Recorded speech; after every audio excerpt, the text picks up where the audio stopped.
Hi, this is Reality News Japan. This channel shows what's happening in Japan based on the fact. Some neighbor countries try to give lots of propaganda to disregard Japan or to keep their regime based on full of their imagination.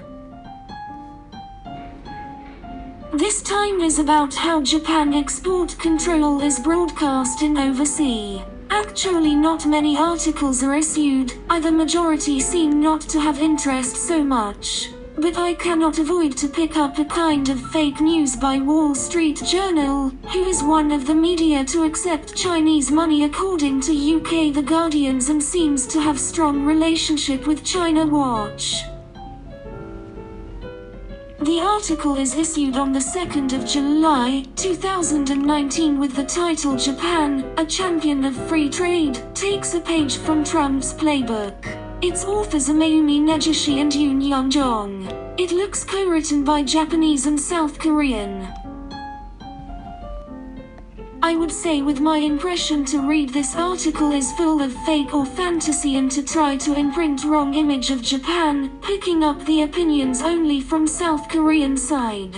This Japanese co-author seems to be dispatched from Mainichi, Asahi or Tokyo Shimbun, who are well known as the satellite of Chinese propaganda in Japan. Mainichi also accepts Chinese money and delivers China Watch.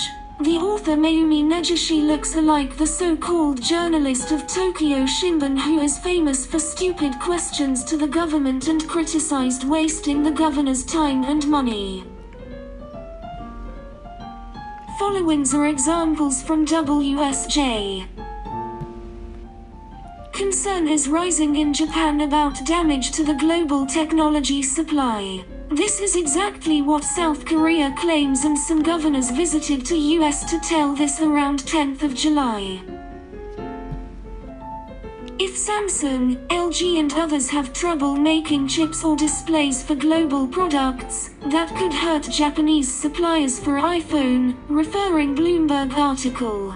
This sound fantasy of South Korea and minor opinion in Japan by old-styled media. Rather, Japanese economists say the impacts are limited because Japanese suppliers can replace as well. Stock price of US Micron semiconductor company in Hiroshima is hiking actually. Even among South Korean economists analyze the same.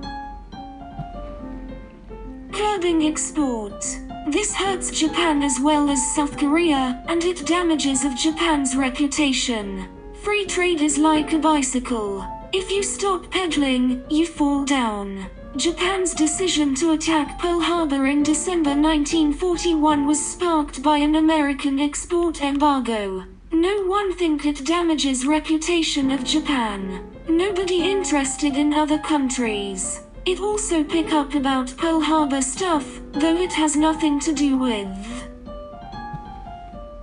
It touches about compensation about forced labor, but it does not say anything about 1965 agreement concluded as completely and finally.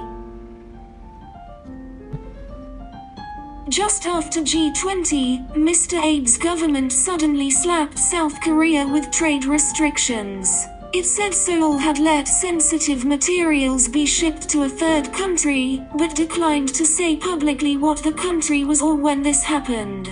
Japanese government has warned South Korea for long and set the due date on G20 before ICJ lawsuit about South Korean breaking agreement on 1965 and have been indicated about retaliation.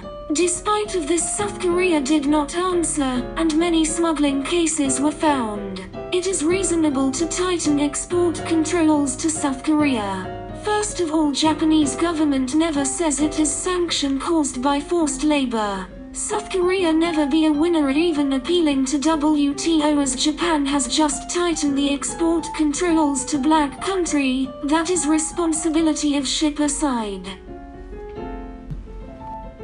Article is much longer than this, but it totally criticizes Japan. Co-author Mayumi Negishi is really a Japanese. The more doing like this, the less old-styled media earn the trust.